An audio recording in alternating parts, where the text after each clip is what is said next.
Hello there, welcome to this guide on race strategy. So in this guide, unsurprisingly, we're going to be talking about race strategy, we're going to be talking about quali, tire choices, and generally how you can put together the best race strategy for the occasion.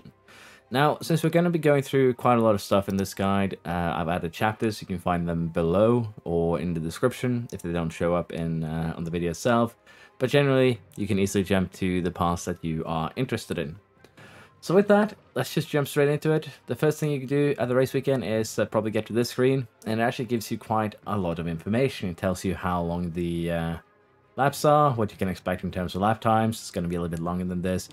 But more importantly, it tells you how abrasive the track is. Track abrasiveness can basically be translated to how quickly will my tires wear out. Higher abrasiveness means higher wear, lower abrasiveness means less wear. And again, it'll give you a pretty good pointer on how much wear you can expect. It also tells you the safety car chance, basically how many races have one or more safety cars in them. And it also tells you the pit lane time loss, and all of these are kind of important for making your strategy. Now, once you had a look at this, you probably want to go into your pre-race report. You probably will not need to do this for every race, but we'll just do it to be on the safe side. And in here you can find even more information, the strategies that are expected for the AI, the performance of the tires relative to each other, and time considerations in terms of, well, if you were to pit under a green flag, you'd lose 16, 17 seconds, but if you were to pit under a safety car, you'd only lose 8 seconds. So things like that, particularly in a track like this that has a 75% chance of safety car, does have a fairly huge effect. Basically, if you pit on a safety car, you save 8 seconds compared to the rest of the grid if they can't, so you could consider a one-stopper. But we could also have a look here at a little bit look at the compound performance. And you can actually calculate just how long you expect a tire to hold advantage over a different one. And the way that we do this is pretty straightforward.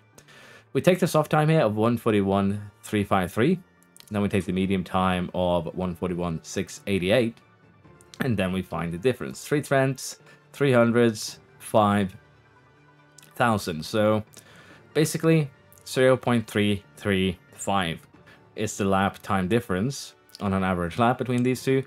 Then we go down here, we have a look at the degradation. So degradation here, 900s versus 600s. We find the difference again. 300s high degradation for the softs. The softs have a 0.335 advantage.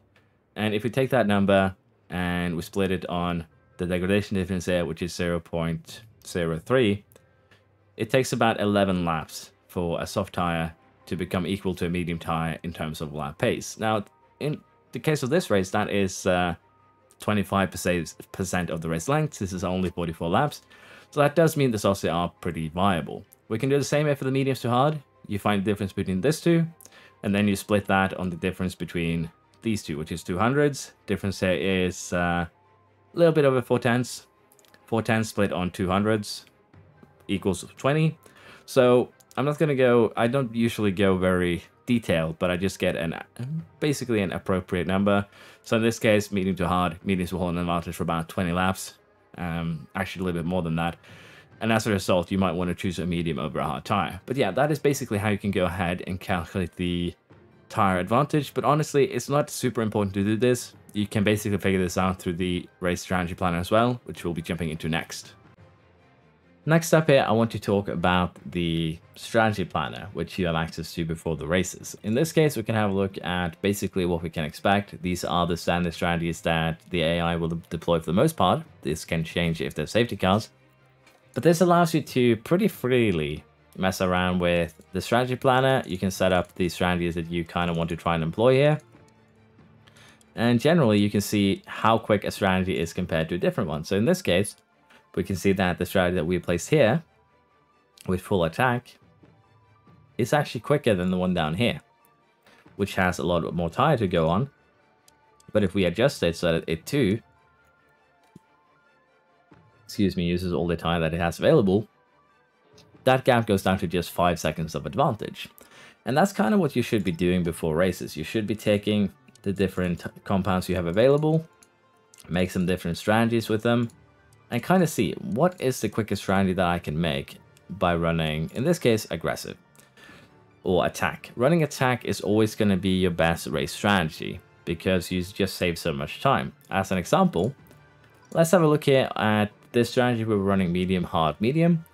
And if we were to say turn the hard here into a normal tire, normal, basically push, we are going to be about 23 seconds slower or a pit stop slower than that other strategy. Now this is still a very viable strategy on its own. You can actually make it viable like this.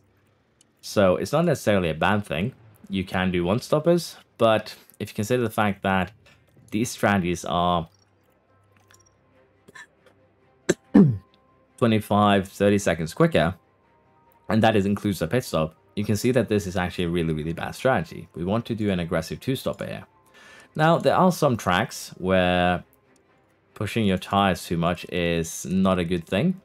You can also have a problem that is that your drivers have low smoothness. But in general, for most tracks in this game, running the most aggressive strategy that you can is very beneficial. There's a couple of tracks where you need to be careful. Among them, we have Jeddah, which we'll have a look at later.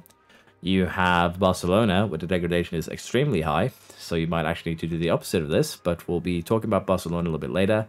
For that, Lusail, basically any track that can get very hot, you need to keep an eye on and see if the degradation is, you know, getting higher than anticipated. And I'll probably have an example later on this video, but basically, just play around with the strategy planner, see what you can figure out. These times they take into account the pit stops, as long as the pit stops are average. So you can imagine that what strategies are quickest. Now, there is one thing you need to keep in mind, and that is the first stint in particular needs to be paid extra heed to, depending on where you are starting on the grid.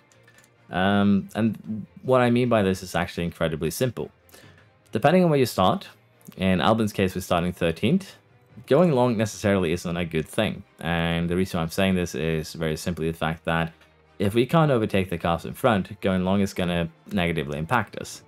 If we can't really overtake in front of us and we're starting towards the back of the grid, starting on the softs and using, or basically starting on whatever tire is going to give us the shortest stint and using it as quickly as possible can be beneficial, because when we pit here, we are going to be falling back behind other cars because we have run a shorter stint, but we will for the most part be in free air. We'll have a little bit of easy time overtaking, and the goal is that we straight up just undercut the cars in front. I'll be showing a couple of examples of this during pit stops, but generally, if you're starting further back, your first stint, you might want it to be on your softest tire.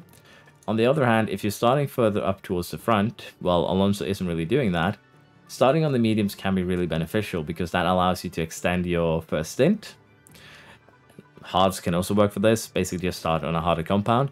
It can allow you to extend your stint, and by extending your stint, you'll be creating a bigger gap to the cars behind, which will of course help you in terms of making sure that you get safer-ish pit stops.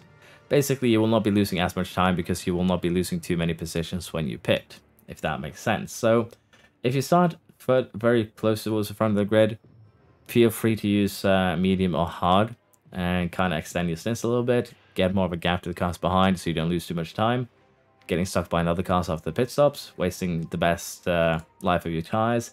If you are starting more towards the back, pitting early after pushing as much as you can be beneficial, but it's going to depend heavily on the track. So those are just two tricks you can use, but generally, again, as I said, for race strategy, just try and do the most aggressive thing you can, while also making sure that you keep an eye on the temperatures, because some tracks, the degradation will be higher than expected, particularly Jeddah, Cota, sometimes Lusail, and also Barcelona. So there are some, not many, but there are some tracks where doing something like this could potentially backfire horribly.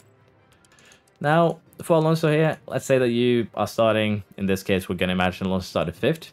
Again, the reason why we want to use a medium tire first is to just extend, create a gap towards the cars behind, so that when we pit, because we are running attack strategies, we're going to be pitting before everyone else. That's kind of the important part here that needs to be understood. When we pit, we are going to end up behind other cars, but the longer we extend the medium stint, the more of a gap we're going to create to the cars behind us. And as a result, the fewer cars are going to be in our way after we have pitted. And that is going to be basically the idea behind this strategy. But yeah, that is basically just a quick know-how on how to use the race strategy planner. The reason why you want to use, of course, the most aggressive strategy you can, pretty simply explained here. A one-stopper running standard is about half a minute slower than a two-stopper running full attack. So in this game, running attack is extremely potent, but as I said, on some tracks you can't do that. So we'll have a look at, I think, Barcelona next, where we have a little bit of an interesting situation. But in this video, you can find the chapters probably below. I'll be going through my preferred strategies for every track towards the end, so don't worry. If there is a track you're uncertain about, you can have a look at it right there. Oh yeah, before I forget, I almost forgot a very important thing here. At the start of races, you have a driver option thing down here. Now, you want to turn this pace mode to maximum, you want to turn your fuel usage to maximum, and you want to deploy on the ERS. The reason for this is incredibly simple. This is what the AI does at the start of races, and they'll usually keep this going for 2 laps or so, sometimes 3. But generally, they'll be pushing very, very aggressively in the beginning. And a lot of people say that, oh, I'm losing so much in the beginning, it doesn't make sense. It could be that if you're even just lacking one of these, again, because attack is just so strong, if you're not running attack yourself, you are going to be falling behind. So make sure that you have these on in the beginning, and we can tune down fuel, you can tune down ERS usage, but generally, we probably want to keep pace mode on attack even after the AI has stopped doing so. I want to talk a little bit about the options you have at race start. Now, these are going to apply basically no matter where you're starting on the grid. If you're starting all the way to the back, the front, somewhere in the middle, they're all going to apply even so. So in this year's game, we have some new options in terms of driver aggression, driver defense, and don't fight teammate, drive in clean air, avoid high-risk curbs. Now, first I want to talk a little about overtake aggression, what it does, defend approach, what that does, and then we'll go over your driver confidence, and honestly why you might want to care about it. But first things first, let's talk the overtake aggression. So overtake aggression, depending on how we ask them to take risks, they have higher chance of overtakes, but they also increase the risk of lockups, spins, corner collisions. And if we ask them to have low aggression, lower chance of overtake, but higher risk of spin, lockups, and corner collisions. Now, generally, I prefer to keep this one low, because even when I'm at the back of the grid, I don't see any more overtakes really being taken. You'll probably get 1 or 2 more overtakes running high, but it comes with the risk of the race being ruined, and I see that a lot. Now, for this basically series that I based on this guide, the Williams Championship Challenge, we were basically running every race on low aggression, and we had virtually no incidents with the cars DNF'd, and that is basically why, because we were running low aggression. They still can't do overtakes just as easily as anything else, but you avoid lockups, you avoid spins, you avoid corner collisions.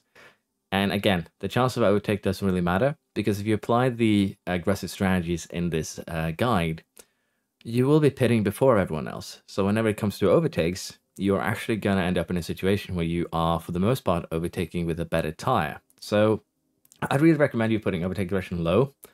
There are incidents where you want to put it too high, particularly if you really, really need to get by the car in front. Or if you are towards the end of the race and you really, really want to get by and get some more points. Of course, putting overtake aggression too high in those cases is definitely acceptable, but I recommend turning it back to low as soon as you get by the car.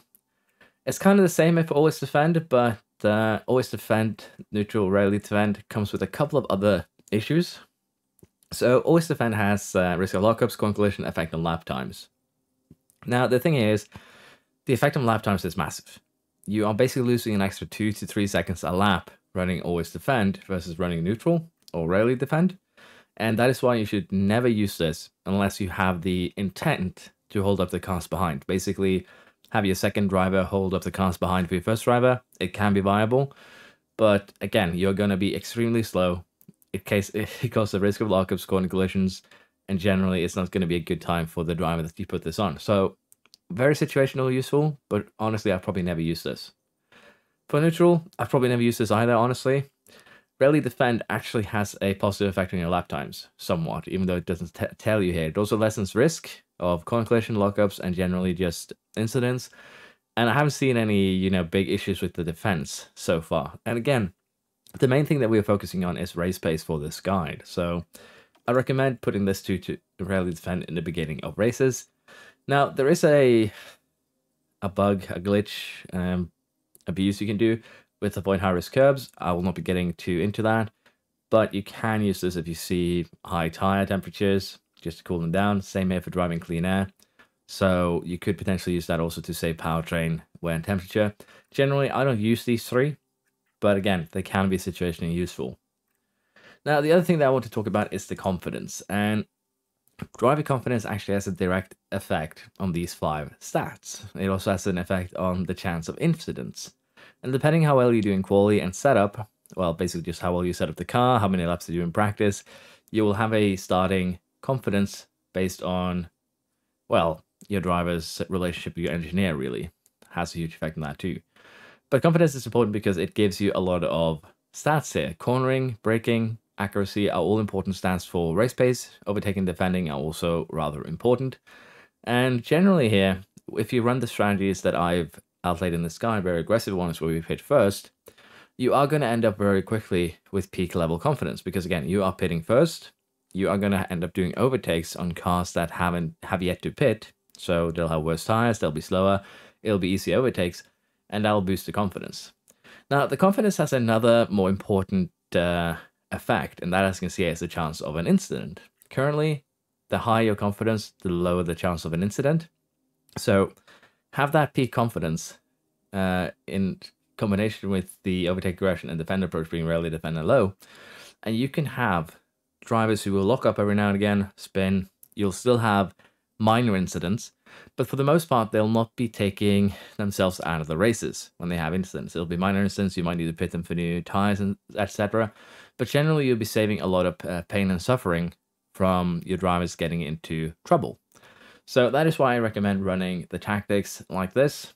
Focus on overtake aggression low, rarely defend for basically the entire race, unless you really need to overtake someone, unless you really, really need to hold someone up. And again, pitting early, get that confidence up, is definitely going to be helpful. So as a bit of a explanation of what I mean by on some tracks you'll be seeing higher degradation is that we've been running with Albon and Alonso here, and you see that the line is kind of dipped below what we expect. One of the factors is the track is red hot. This is basically means that the track, well, the air temperature is very hot, which has an effect on track temperature somewhat and is not really a positive thing, as you might imagine. So if you see red temperatures up here or here, keep an eye on degradation because it might be higher than you expect. And particularly if we were trying to do a one-stopper here, this degradation is probably still fine, honestly. So one-stopper is probably still on the table, but we're going to have to run these mediums all the way to the ground to do it. And we're probably going to have to run these hards on aggressive to pull that off. So, but again, keep that in mind. It is still very much doable. Now, in terms of fuel, I just want to mention this quick while I'm still here. It is perfectly fine to run negative fuel in the beginning of races. It is perfectly fine to use fuel in the beginning of races to say 1.5 to 2 kilograms and then regain it later. The fuel does have an effect on your car, and as such, you'll be running quicker the less fuel you have in your car. But of course, you need to make sure that you have enough to get to the end. So leaving a lap of fuel behind before you start the race is definitely a viable strategy if you don't want to push the engine from the start of the lap. So, start of the race, so to speak, for a few laps. So it's basically up to you how you want to deal with fuel. But yeah, basically again, keep an eye on some tracks, degradation will be higher than anticipated. Let's take this opportunity to talk a little bit about overcuts and undercuts and what they are. So an undercut is basically when you pit before the cars in front of you. In our case, we have Perez right in front of us. He is going to be pitting fairly soon. Same for Sainz, same for Verstappen. They're on soft tires. They are getting close to pitting, but we're going to be pitting before them. What we refer to when we say an undercut is basically, as I said, pitting before our opponents do, and once they pit, we want to come out ahead of them. Basically, we overtake them through the pit lanes. Things that can be a little bit of an issue though is, as you can see it, we're getting kind of stuck behind another car, so we will not be getting Sainz as a result, but we will be trying to see if we can get an undercut on Perez. Overcut on the other side is the opposite. basically kind of what Sainz did. We pitted first, we got stuck behind other cars, which meant that even though our tires were fresher, we kept on losing time because of, well, the tires were fresher, but we were stuck behind another car. Someone pits later than us, and they overcut us by, well, basically pit later and overtakes us as a result. In theory, it would have to be, say, Russell pitting, someone behind us, to pull off an overcut, but as you can see here, we have done an undercut on Perez. He pitted later than us, we are ahead. We overtook him without needing to overtake him on the track. So just a little bit quickly there, but it is a very effective way of getting overtakes done on tracks where you are struggling to get overtakes done. You might need to shift your strategy a little bit though to pull that off, so do keep that in mind. And I need to remember to pit Alonso here. Verstappen is pitting too. We are going to go one lap longer, but we do have enough gap here that, as you can see, Albon is even undercut Verstappen. So again, pitting early undercuts can be very effective, particularly on tracks where it's difficult to overtake. I want to talk a little bit about a strategy you can use with the softs that basically allows you to turn them into hards. Now, what do I mean by this? It's actually incredibly simple. In an event where you're actually lacking, say, a hard tire, you want to run the hard on full attack, you can actually turn a soft into a hard by either running it on conserve. As you can see, this is quicker than the original strategy because we're running the hard on attack and the soft more conservatively. But keep in mind that for this to work, you can't actually run the soft into too cold. So I'd recommend light being the base of your strategy. But as you can imagine, you can actually use this to turn a soft tire to a pseudo hard tire. Keep that in mind. It is a strategic option for you. It's actually really, really effective when you actually use the hard for all it's worth. If you're not, it's not going to help you much. But at the same time, it can definitely benefit you if you see the need, particularly at high impact tracks like Barcelona. Now, let us talk qualifying. For qualifying, there's a couple of things you need to keep in mind, mainly the fact that you need to make sure that you have the best possible car parts on your car, because as soon as qualifying starts, you enter Parc Fermé. So make sure the engine, ERS, gearbox, none of these have any chance of dropping down into the yellow. Would be 50% for the engine, 40% for the ERS and the gearbox. As long as you have that covered, you are generally good. And with that, we'll just jump directly into qualifying here in Bahrain. And doesn't really matter where you are. Qualifying is kind of done the same everywhere. Well, it actually is done the same everywhere. The only limiting factor is how long does the car use to do a full stint. In this case, we're doing the basic qualifying where they do one out lap, they do a fast lap, they do a cooldown lap, and then they pit. And generally, that should be more than enough to get you through quali for the most part. You can just run things on automatic. It is what I prefer to do. There are cases where you can be quicker running manual. There are cases where running automatic is going to be quicker because the drivers this year are far more unreliable compared to last year. Last year, you could kind of, if you time things correctly, get them to do the exact same time several times in a row. I've yet to have that happen in this game, and as a result here, we can kind of, you know, expect a little bit more from quali. So the way that I usually do things is that I first send them out on a kind of a primer lap here. This lap serves two purposes. For starters, we get a lap time on the board, and we get to build confidence. Confidence here will actually allow you to get an even better lap time on your second run, which we are going to be using the same tires for. As long as the tires haven't lost too much grip, it's perfectly fine to run the second run on the same tire.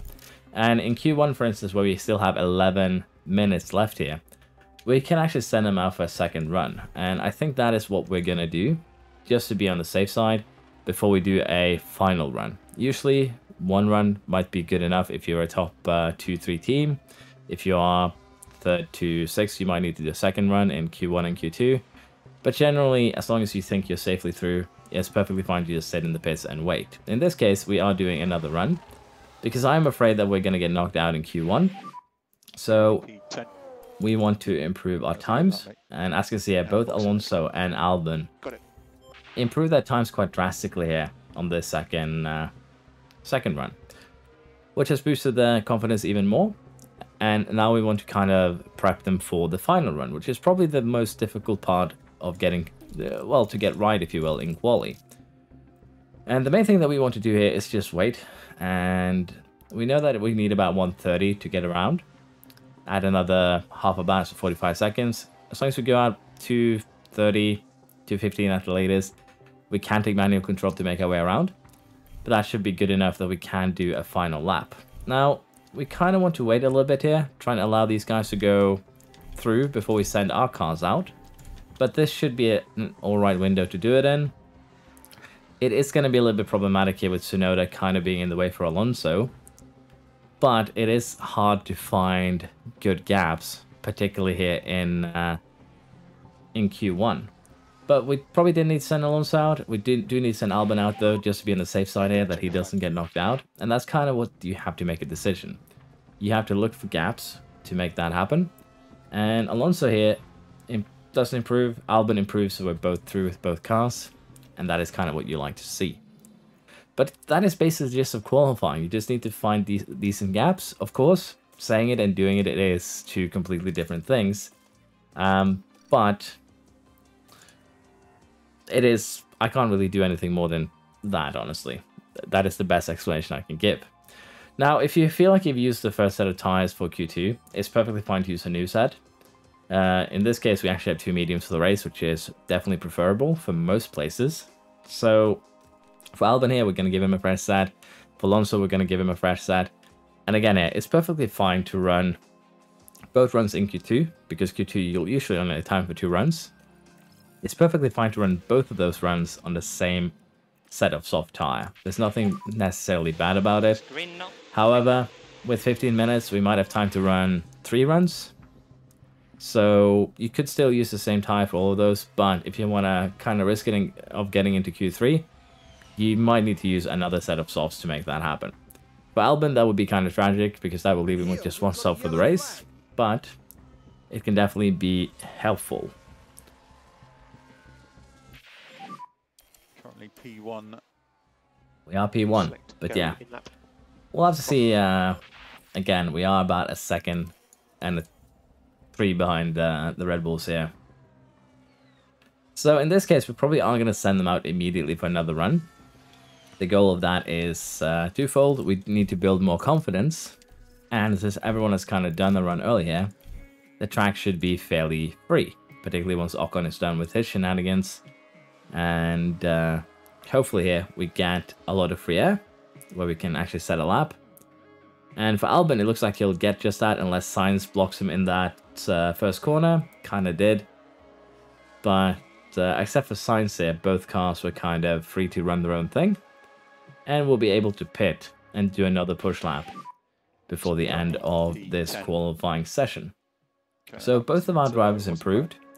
And that is kind of what you'll be looking for. Basically, try and get your cars out in good windows. You'll basically, it comes down to experience. It'll be hard in the beginning, but as soon as you get used to it, you'll be having an easy time looking for those gaps. And the question now becomes for Albon, do we sacrifice that final set of soft? We are going to get a new set of soft for the race itself.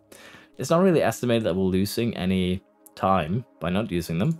So we're going to go ahead and go all in here for both cars, because getting into Q3 would be, well, it's basically what we want here. And if we're in Q3, we can just kind of throw a little bit. Now, most cars here are actually out on track. So what I'm thinking is that we actually send Albon out now. And we wait for Russell to pass, then we send Alonso out. And this should probably give our cars just about enough room where they can have fresh runs. And again, figuring these gaps out does come down to basically, what's it called, experience. So it is kind of hard to judge, but you can always go ahead and have a look at this. Estimates just how many cars are going to be on track at any given time. But other than that, there's no real easy way to do it. So unfortunately for us, Albon is out. Alonso made it into Q3 though. So we'll take that with us. That worked out well. And for Q3, in our case, we don't really have anything to do here. So if you don't think you can finish well, use soft tire, just do 2 runs like you would usually do. And that's basically how I would handle Quali. So that's it. If there's any questions on Quali, feel free to ask them below, and I'll try and respond to them. In the event of a crash where you end up with a virtual safety car, which is what we're going to be having here, you have a couple of things to take into consideration. And the main thing here that we want to consider in the event of a virtual safety car is how long does it take to do a pit stop under VSC. And you can find this by going into your pre-race report, time considerations. As you can see here, regular pit stops are about 19 seconds, a VSC pit stop is about 15, and you can use that as an estimation to see where you come out in the event that you want to use this for a pit stop. Now, this early in the race, there's no real need, but if the tires were a lot more used, it could definitely be beneficial to pit under a virtual safety car. You just need to make the estimation, how many places are you going to lose? Can you get the overtakes done? And also, are the AI going to be pitting? Mostly the AI don't really pit under virtual safety cars. They really like pitting under safety cars, so I wouldn't worry too much. But if you have cars in front of you, you can see what they do and potentially mimic them if they pit. You might want to pit. You might also just want to stay out if you have a lot of tire to work with. Now, another thing that I want to briefly mention here is, in the event that you have safety car, red flags, virtual safety cars, should you change up your strategy? If you remember, here, we did have a potential for a one-stopper, like this one. Now, in this case, we probably are not going to be able to make this one work. We've been pushing a little bit too far. But when the VSC happened here, you could have made the, estimation, do I want to switch up strategies? In this case, it's a little bit too late to make that decision. But you should have a look at that when virtual safety cars happen. Is there a better strategy I can use? In this case, I've been a little bit lazy, but the point still stands. So this is an incident where we have a virtual safety car, where you're probably going to want to take the jump, even though you kind of want to get everything that you can out of the tires, especially just run them on aggressive. And you are probably going to be seeing a lot of AI doing the same here. So we're definitely going to take advantage of this virtual safety car. It saves you time, particularly when your tires are dead anyways and you are planning to switch them out. And of course, you can always check how much are you expected to save it. In terms of virtual, we save 5 seconds. So yeah, definitely worth it to pit here, get on fresh tires, run them aggressive in order to, make them catch up to where they should have been. Run them aggressive for 3 laps or so before we turn them attack, if we really wish to. But in this case, it's a no-brainer to jump in. You should, no matter where you're placed on the track. Here we have a safety car in Austria, and as you can see, our tires are 73%, 80%, and the question here becomes, do we want to take advantage of a pit stop?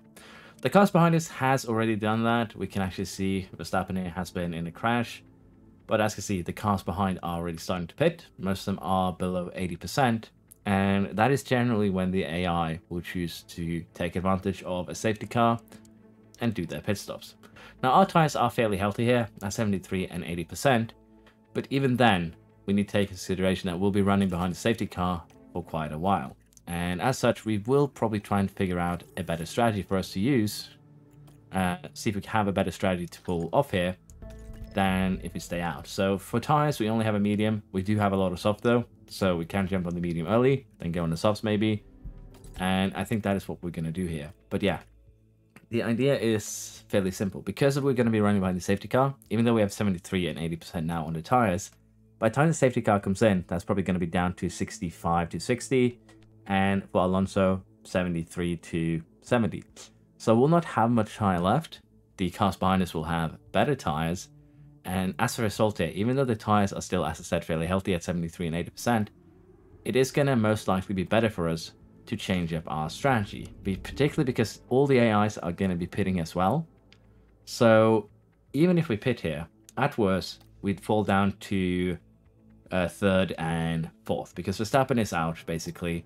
Perez and Leclerc are the only one that can beat us out here if they don't pit, because everyone behind us is going to be pitting. We can actually see that. So, again, it is a little bit of a tough decision probably. You might think it's best to stay out. But the reality of the situation is, as I said, you'll still have a little bit of wear under the safety car. The rest of the pack is going to have fresh tires. You're not going to be able to make any sort of gap happen. And as a result, you'll end up probably towards the back of the field once you actually do end up pitting off these hards. Mostly also because the AI might go for a one-stopper. Now, In terms of what we can do here, you can see that we can make this work with the medium to hard. It'd actually be probably pretty decent around here. But I think that is honestly the best option you can do here. So again, if you have a situation like this, just sit down, pause the game a little bit, have a little bit of think. Should I stay out? Can I pit and make something work? And in our case here, we can actually make a medium to hard work. And we're just going to do that for both drivers. It is the easiest option. But yeah, basically, have a look at what the AI does. If the AI pits, you might want to do so yourself. Because again, the AI takes advantage of safety car, you don't. You're going to have a pretty bad time. Now here, I was a little bit uncertain if I wanted to pit Alonso, even if he did have 80%. Albon had 73%, so it's a little bit easier to pit him. But at the same time, you can actually see Alonso has 8 seconds to Perez. He has 10 seconds down to us. So pitting him is basically a no-brainer, but I do want to try and stay out when I can, which is sometimes leads to bad choices. So again, just slow things down, think through it, and then make your decisions on what to do here. So we'll just have a look here and see how Verstappen crashed first and foremost. And it looks like he's overtaking a back marker. With not much room to move. That's unfortunate. But I just want to show you here as an example of how everyone is going to have to pit here. And that's basically what you can expect. Every single AI is jumping in. And Perez and Leclerc jumped in too. Let's see if we can actually retain our positions. We did. We're on fresh tires. So basically everything has been kind of null and void. So in this case, pitting was definitely the correct choice. But sometimes you'll have probably harder decisions than this. But this is basically around the border where you'd pit. Sometimes the AI can actually pit at 85%. So just keep that in mind. The AI can be very, very aggressive with pitting under the safety cars. That is, for the most part, it for the race strategy guide. But I'll be adding some suggested race strategies and things you need to keep in mind after this. That's the last part of this video. Basically, we'll be going through every race and I'll be looking at different strategies you can do, what can be effective, things you need to look out for. However, keep in mind that I made this guide while recording the latest Williams challenge video. And as a result, half of these, well, more than half, basically from Austria and outwards, will not have audio. I might fix that later and just write down the reasoning, but for now I'll just leave the clips as they are, as I unfortunately don't have any more time today to get things done. So I wanted to get this out today rather than some other time. So this is what I've been working on, and that is why you're getting some of it without audio, but you can still have a look at it. You can still see if you get the gist. Feel free to ask questions down below. But yeah, this is basically it for the race strategy guide. And what comes after this is basically just suggestions to how you can do strategy for each track. Here we are at Jeddah. So for Jeddah, there is basically two strategies that you are going to be seeing for the most part. One stoppers from the AI. They do really like the one stoppers. But you can actually do a quicker strategy as the player with a two stopper. So as you can see, it is a little bit quicker than the one stopper. But the main thing that you actually gain from using this strategy over this one right here is the fact that the degradation here is fairly high. So even if you run these videos on attack, you'll most likely see degradation as higher than expected, forcing you to run these hard potentially on aggressive for a while, and generally just have a bit of a bad time. However, if you are in a position where you are kind of stuck, you will not be moving upwards or downwards, this strategy can be very, very effective, even if you have to run those hards on aggressive. But yeah, keep in mind, Jeddah is one of those places where we will be seeing a little bit higher degradations. If you are going to be running away with it, this can definitely work out to your advantage. But again, Jeddah, the odds of red flags is high, the odds of yellow flags are high.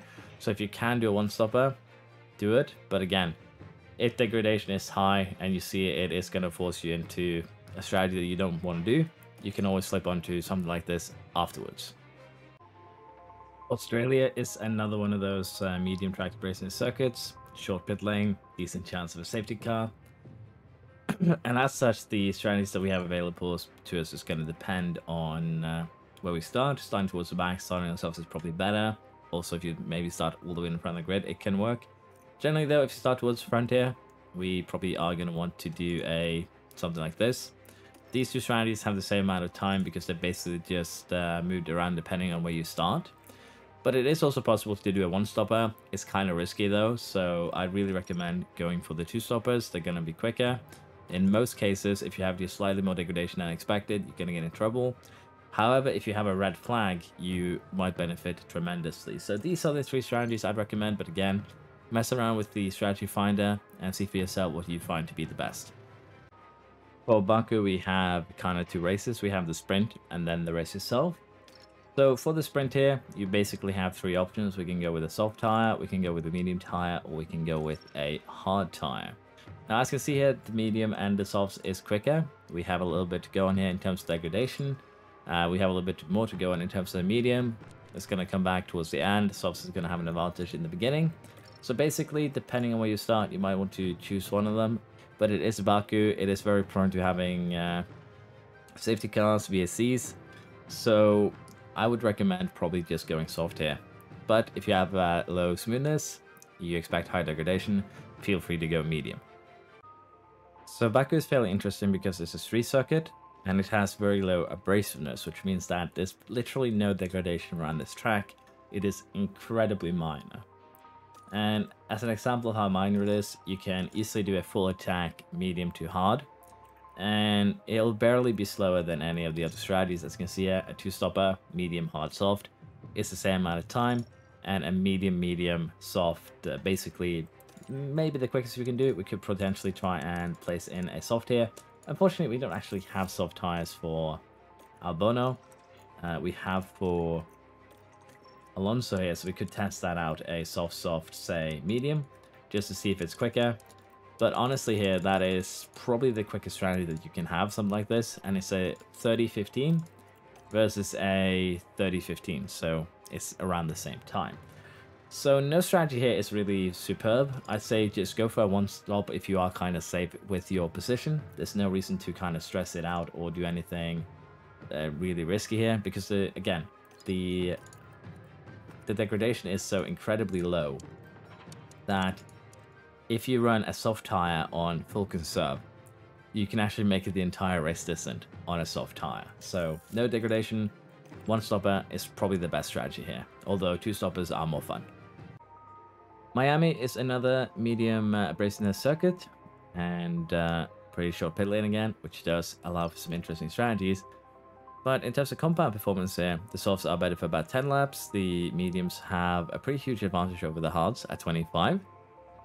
But really, you want to try and do a combination of medium and hard for this track here. In reality, it's the softs that are weak because they fall off so quick. So some tracks you're going to have to pay a little bit more attention to that. And this is one of those tracks. But as you can see here, the staple of our strategy, which is medium, hard, soft, is once again going to be rearing its head here. It is probably the most efficient strategy that you'll be seeing on most tracks, just this one. And for here, you could of course try and do something a little bit different, but as you can see, it's not really worth it. I probably should have mentioned this earlier, but if you're planning to use a strategy like this, a soft, medium, soft, you want to be as aggressive as you can on the harder compounds, because the harder compounds, you actually get more pace out of them, because the softer compounds degrade quicker. So as you can see here, for an example, by changing to light here on the soft, we only lose 2 seconds. By changing one tick on the medium, we lose 4, another is 5, another is 3, and then as you can see, we lose more. So if you have to choose a tire to be more aggressive on, choose the harder compound. But yeah, for Miami here, this is probably your best bet. Again, just move the medium and the soft around depending on where you start. If we're starting at the front, so we're going to use medium. For Emilia-Romagna, it is a medium track abrasives, most circuits are, but it's an ATA weekend, which means that you have an interesting amount of tires available to you here, which can probably have an effect on your strategies. For the strategies that we have available to us, a standard one-stopper is one of them, but any two-stoppers here will be quite a lot more faster, so to speak. So it's probably a better idea to go for a two-stopper. And depending on, of course, how much you use your hards, how much you use your mediums, different strategies are going to be available to you. Now, in this case, we are using a medium to hard to a used hard. And as you can see, it is pretty quick. It is a second slower than this strategy here, but this requires a fresh medium. We had second Q2 basically wet here in our case, so we didn't use the mediums. But if the medium is slightly used, this is probably going to be a better bet. You can also do this, which is a little bit of an interesting strategy where we actually turn the soft here into a hard tire by running it on light. And it is a strategy that I like to employ when I'm lacking hard tires or tires that need to go longer. You can actually just run a soft tire on light. It is going to be slower than running this, but as you can see, it's not far off. It's 4 seconds and basically the exact same pit stop. So you can turn a soft into a pseudo hard. And if you start pushing a little bit here closer towards the end, you can probably still make up those 4 seconds. Monaco is yet another medium abrasiveness track, but it is one of the hardest tracks to actually get overtakes going for you during the race. So that does make your strategy even more important. So the main way to actually get overtakes done here is during the pit stops, which means that we need strategies that kind of makes that possible. In our case here, we had a bad quali for Albon. He ran wide on his final run. Wet qualies, just one chance. Do kind of put you in a bad spot there, so Albon got yeeted out as a result. So for him, we could potentially start him onto something like this, where he starts onto a soft tire, goes onto the hard, and then finishes on the medium. In theory, again, the way this works is incredibly simple. By starting on the soft tire, we push as much as we can for the first 20 laps in this case. We're going to hard, get some jumps on the cars in front due to them pitting. But it's also a bit of a double-edged sword, particularly when you consider that Albon is starting pretty high up, and in our case, he has a pretty quick car. But it's definitely a strategy you can use. But what I would probably use here for most circumstances is this strategy right here, which is kind of the opposite, where you start on the mediums and finish on the hards, because the AI likes to go long on tracks where they have a chance of doing one-stoppers. So that soft stint at the end can really help you get overtakes done. And as you can see, in terms of trying to, you know, make the one stop a little bit better, this is basically the best that we can hope for. And these strategies are both 20 seconds quicker, which is basically, you know, a pit stop. But it's Monaco. If you can't get overtakes done, if you end up behind 3 or 4 cars, a DRS train, it's not worth doing an extra pit stop. You might be better off doing the one stopper. But again, that is very hard to judge. It's going to depend on your car and on how likely you are to end up in a DRS train. Particularly if you were playing on easy, DRS trains are more common. Just as another example here of how much time you can lose by getting stuck behind other cars at Monaco, Alonso and Albon here has the exact same car, but Albon started in 11th, and he's, by lap 22, over 40 seconds behind Alonso. And of course, this is gonna kind of haunt him for the rest of the race. He's gonna keep on losing a lot of time, but having such a dominant car, as you can see that we kind of have here, and even then, struggle with getting overtakes done is not a good thing. And it also does burn the tires quicker. So Albon now is gonna kind of put himself back into a position where he needs to do more overtakes. But luckily enough, there is a little bit of room, and there's a decent amount of soft runners ahead. So he has a wonderful chance to undercut some of the cars that were in front, were annoying, and basically gain a lot of time that way. So hopefully this will work out for us. But again, it is just to show you just how important qualifying is in places like Monaco and other places where it is difficult to overtake, and just how much time you can actually lose without really realizing.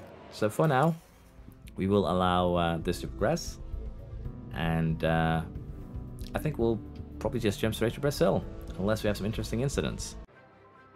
So Barcelona, or Spain, is probably one of the highest abrasiveness tracks, which means that it has high degradation. It also has a fairly long pit lane at 25 seconds, and safety cars can definitely do a number on your strategy. As such, there's actually a lot of viable strategies for this place, particularly here, running softs into the ground is one of them. We could run something like this, and even something like this. Is very much viable. And as you can imagine here, with these soft stints, you can of course do them as you see fit, run them a little bit more aggressive towards the end to save a little bit extra time, or even run something like this where we again do the technique of turning a soft into a hard tire. So as you can see here, there's not really much difference between all these strategies, so it's going to very much depend on where you are on the track, if you can easily overtake the cars around you, if you have, you know, decent chances of not making errors, because if you do this strategy and just have one pit stop error, it's basically going to negate any advantage you gained from, well, extra stops. And of course, you also need to have clean air when you come out. So Barcelona is one of those rare tracks where the aggressive strategy doesn't work because the degradation is just too high. But you can do something semi-aggressive like this and it'll still be decent.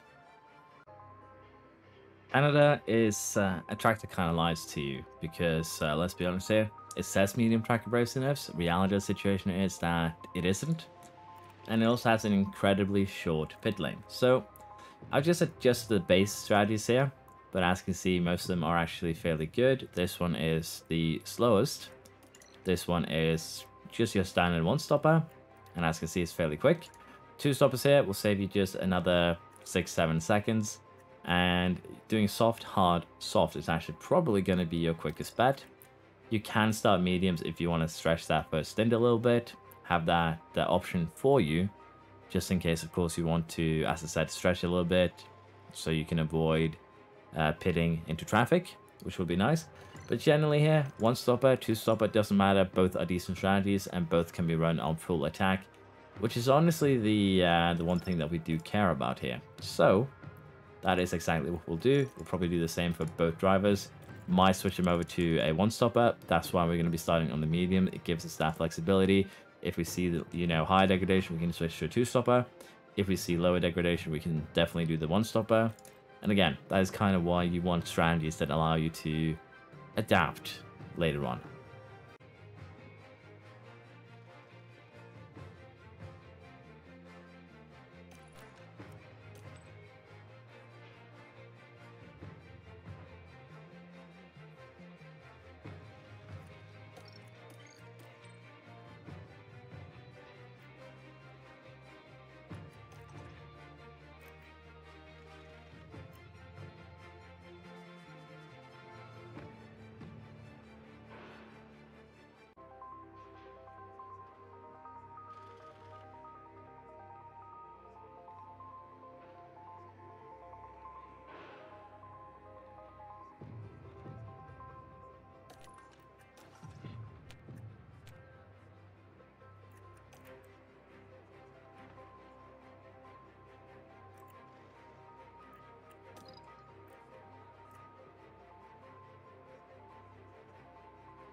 Mexico is another one of those tracks masquerading as a medium abrasive track when it's in reality low.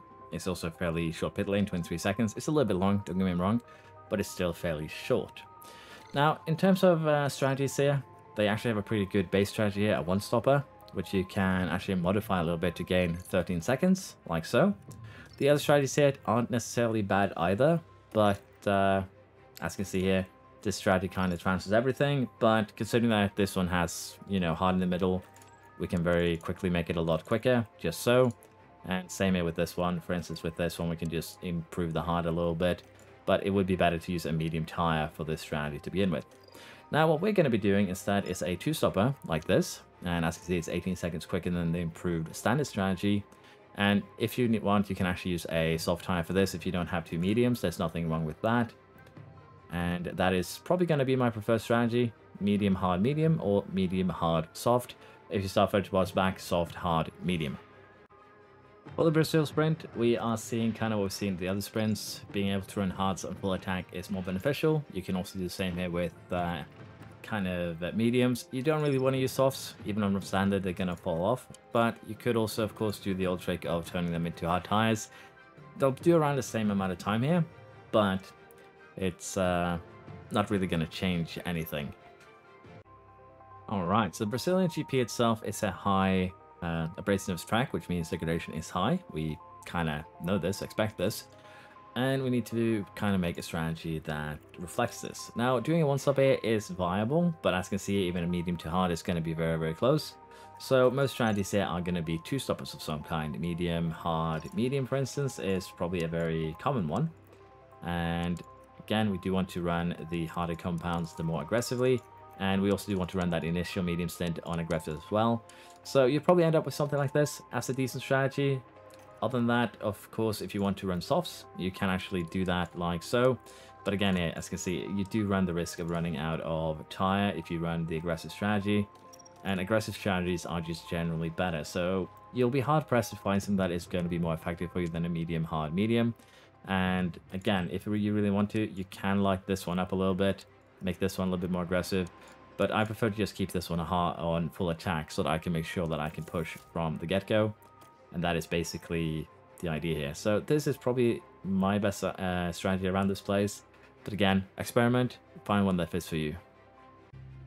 Now for the Las Vegas Grand Prix, it is classified as a medium abrasiveness track. It has a very short pit lane time, but it is a track that it's incredibly hard to overtake on. And as a result, I would really recommend trying to adapt some sort of one-stopper. Now, it's not going to be the quickest strategy around, but the thing is, because it is so incredibly difficult to overtake here, kind of the same as Monaco, you are going to get stuck in trouble if you know, run a potential two-stopper here. You could, of course, do that, but of course, as I said, the risk here is you get stuck in traffic, and that is going to probably ruin you pretty quickly. And I see it, even if we do try and do a bit of a push strategy, the track abrasiveness here is higher than you can expect.